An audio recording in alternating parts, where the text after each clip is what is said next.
Hey everybody, it's time for another Mini Mondays, and today I'm going to be doing something a little bit different for my 50th Mini Monday. So this is going to be my top 5 animation piss-offs. Now what that means is just things about animation in general that piss me off. So of course this is just my opinion. It's just a list I've wanted to do for a while, so it's going to be a bit weird, but just bear with me. I think you might find it interesting. So number 5 is going to have to be lip syncing. And I don't mean lip syncing in general, I mean the lack of lip syncing. So this doesn't apply to anime or anything like that where they just flap their lips all the time. That's more of a stylistic, budgetary kind of thing. It doesn't really bother me that much.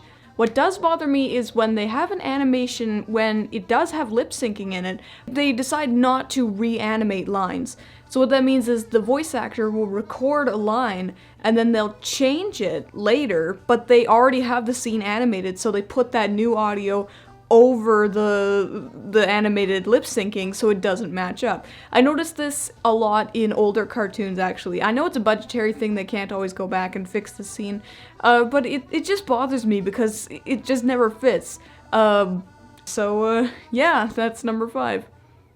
And number 4 is a bit of a weird one. It's one episode DVDs.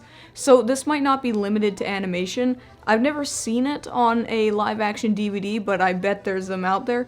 So what I mean by a one episode DVD is that there's a box set of episodes of a show, and then it's like 3 discs or something, and the 2 discs have 6 or 7 episodes or whatever on it, and then the 3rd disc has 1 episode on it. So the reason this bothers me is because when you're done with the episodes on the other discs, you gotta take it out, get up, put in the first disc, and it wouldn't be, or the disc with the 1 episode on it, it wouldn't be such a big deal, except the fact that you gotta sit through all the previews and all the piracy warnings and all the commentary is their opinion only things, and it just keeps going on and on. You gotta watch all that crap over again for 1 episode. It pisses me off. So yeah, this might not be limited to an animation thing, but I've seen it be most prevalent with animation. So a couple examples are my Simpsons Season 1 box set. The 3rd disc has only 1 episode on it.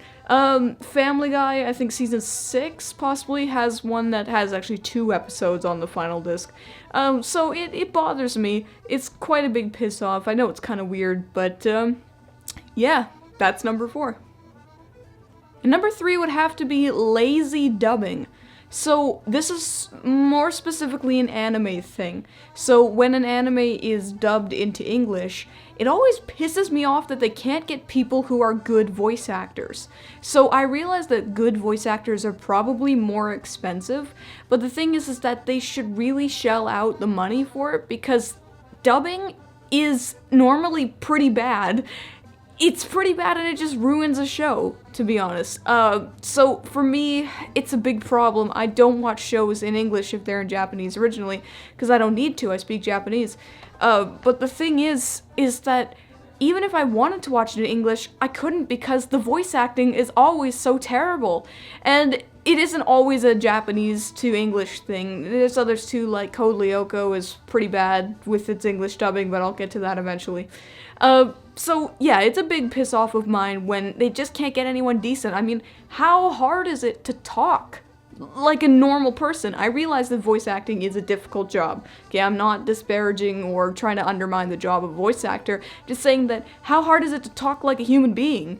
You know, why are they always talking like this? It doesn't make any sense, so it's a pretty big piss off of mine. That's number 3. Number 2 is a big one, actually, and it's just the stigma on animation.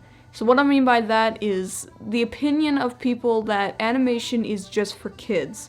So I've gone on record many, many times saying that I hate children, and the fact that people think that animation as a genre of expression is just for children, it pisses me off, probably more than anything else except for number 1. So the reason why this pisses me off is it wasn't always this way. It's like when you look back in the 30s and 40s, animation was for adults. For the Looney Tunes, everything like that. It was for adults. Then it seems like when the 60s rolled around, animation sort of started gravitating more towards a child-friendly motif.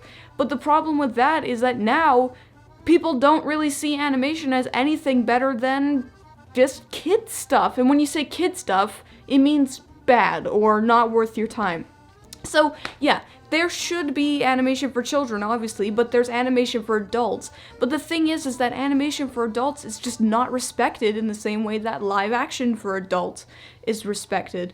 And it bothers me, because animation is a perfectly viable format of expression just the same as live action, so it really bothers me that it has this stigma about it, where it's not as good because it's for kids or something like that. Well, lots of animation is for kids, but it's still really, really good. So I don't understand this mindset. Maybe it's because I love animation so much, like it's such a huge, important part of my life that I just can't see it that way.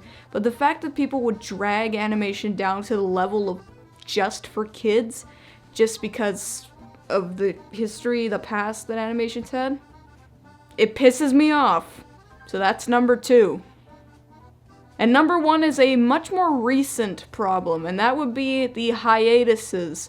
So, oh man, I can't even tell you how much this pisses me off. So this seems to have started in the past, 3 years or so. It's fairly recent. But nowadays it seems like cartoons just stop whenever they want. So it used to be that you would make a whole season, and you would air it, and then you would have a mid-season break, and then you'd rinse and repeat, basically. That worked out. You always knew when a new episode was coming. It was usually 1 week, or 2 weeks, or a month, something like that. But there was always a guaranteed schedule unless there was some sort of problem. With this, nowadays, cartoons just start and stop whenever the hell they want. Sometimes they'll go 1 week without an episode, sometimes there'll be 2 months without an episode, and there's just no word. It's just silence in between then. And even really stable cartoons like South Park are doing it now, where they just disappear for a week, and it's with no word, and it's very frustrating. It pisses me off, because I want to see more of this stuff. Obviously, if I didn't care, I wouldn't be bitching about it. But, Steven Universe, Star vs. the Forces of Evil. There's so many cartoons now that are just starting and stopping all the time, and I don't know if it's a production thing, if it's a budgetary thing, or a schedule thing. It just, oh man, it to quote the angry video game nerd, it brings my piss to a boil when all these shows are just starting and stopping all the time.